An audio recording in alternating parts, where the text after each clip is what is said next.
ஏன் இங்க ஒளிஞ்சுட்டு இருந்தே? எனக்கு தெரியல. ஏன் இப்படி முகமெல்லாம் வேர்த்து கொட்டுறது? எனக்கு தெரியல.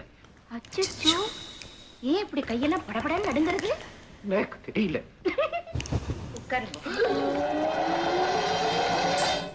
பாலக்காட்டு பக்கத்திலே ஒரு அப்பாவி ராஜா, அவர் பழக்கத்திலே குழந்தையை போல் ஒரு அம்மாஞ்சி ராஜா.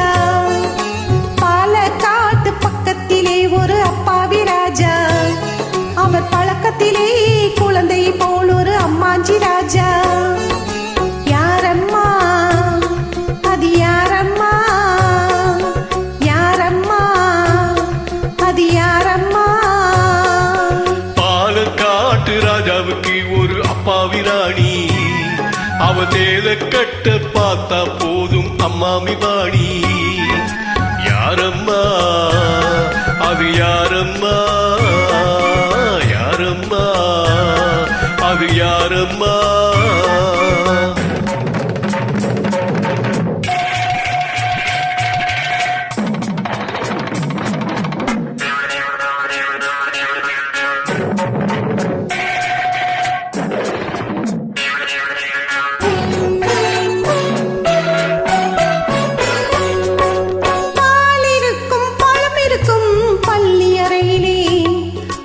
பாப்பாவுக்கும் ராஜாவுக்கும் சாந்தி முகூர்த்தம். சாந்தி என்றால் என்னவென்று ராணி கேட்டாராம். ராணி தானும் அந்த கேள்வியை ராஜாவை கேட்டாலாம். ஏனம்மா அது ஏனம்மா, ஏனம்மா அது ஏனம்மா? அவர் படித்த புத்தகத்தில் சாந்தி இல்லையே, இந்த அனுபவத்தை சொல்லித்தர பள்ளி இல்லையே. கவிதையிலும் கதைகளிலும் பழக்கமில்லையே, அவர் காதலிக்க நேற்று வரை ஒருத்தி இல்லையே. ஏனம்மா அது ஏனம்மா, ஏனம்மா அது ஏனம்மா?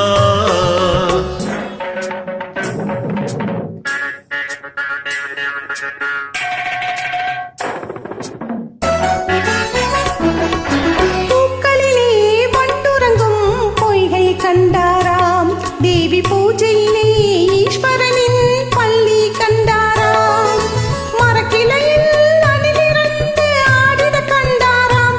ராஜா மனதுக்குள்ளே புதியதொரு அனுபவம் கொண்டாராம். ஏனம்மா அது ஏனம்மா, ஏனம்மா அது ஏனம்மா? பரமசிவன் சக்தியை ஓர் பாதியில் வைத்தார். அந்த பரமகுரு ரெண்டு பக்கம் தேவியை வைத்தார். பாக்கடலில் மாதவனோ பக்கத்தில் வைத்தார்.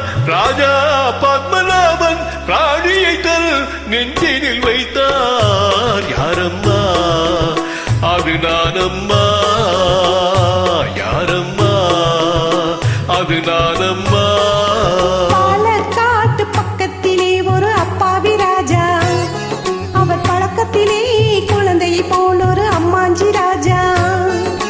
பாலக்காட்டு ராஜாவுக்கு ஒரு அப்பாவி ராணி, அவ சேர கட்ட பார்த்தா போதும் அம்மாமி வாணி. யாரம்மா அது யார்?